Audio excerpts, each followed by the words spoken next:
Halo, ketemu lagi dengan saya Maitan Palin. Saya salah satu mahasiswa Fakultas Keguruan dan Ilmu Pendidikan jurusan PG PAUD Universitas Sulawesi Tenggara. Pada kesempatan hari ini saya akan menjelaskan mengenai plagiarisme atau yang biasa disebut dengan plagiat. Seperti kita ketahui bersama bahwa plagiat adalah suatu tindakan penciplakan atau pengambilan karangan atau pendapat dari orang lain dan menjadikannya seolah-olah itu adalah karangan atau pendapat kita sendiri. Plagiat dapat dianggap sebagai tindakan pidana karena mencuri hak cipta orang lain.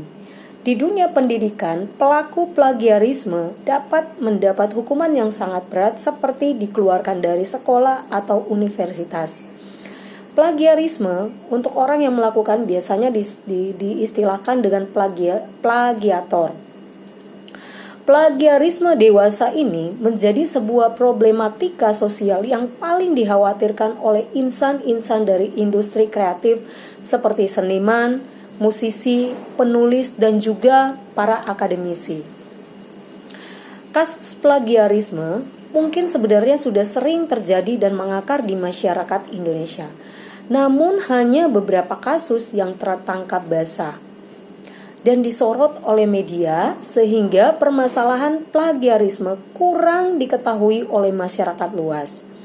Kurangnya penyebaran informasi mengenai plagiarisme ini dan kurang tegasnya sanksi sosial maupun sanksi hukum yang diterapkan kepada para pelaku plagiarisme atau plagiat dan juga kurangnya sosialisasi mengenai batasan-batasan plagiarisme menyebabkan tindakan plagiarisme marak dilakukan oleh masyarakat Indonesia pada khususnya.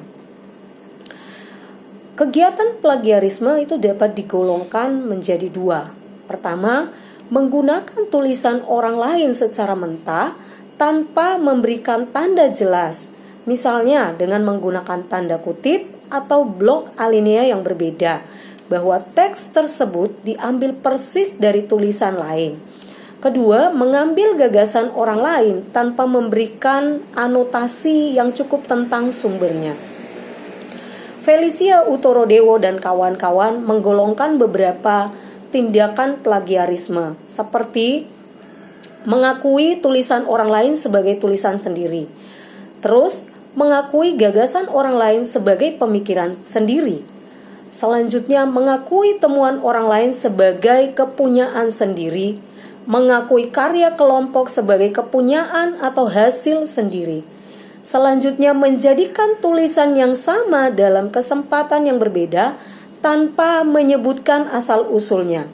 Selanjutnya, meringkas dan memparafrasekan atau mengutip tanpa langsung tanpa menyebutkan sumbernya, dan meringkas dan memparafrasekan dengan menyebut sumbernya, tetapi rangkaian kalimat dan pilihan katanya masih terlalu sama dengan sumbernya. Kegiatan plagiat ini sangat merugikan terutama insan-insan seni atau para penulis atau siapapun yang merasa hak ciptanya diambil oleh orang lain. Adapun kerugian-kerugian yang ditimbulkan oleh tindakan plagiarisme yaitu seperti kerugian bagi penulis asli, di mana menghasilkan sebuah karya pastinya adalah bukan suatu hal yang mudah dan memerlukan usaha yang besar.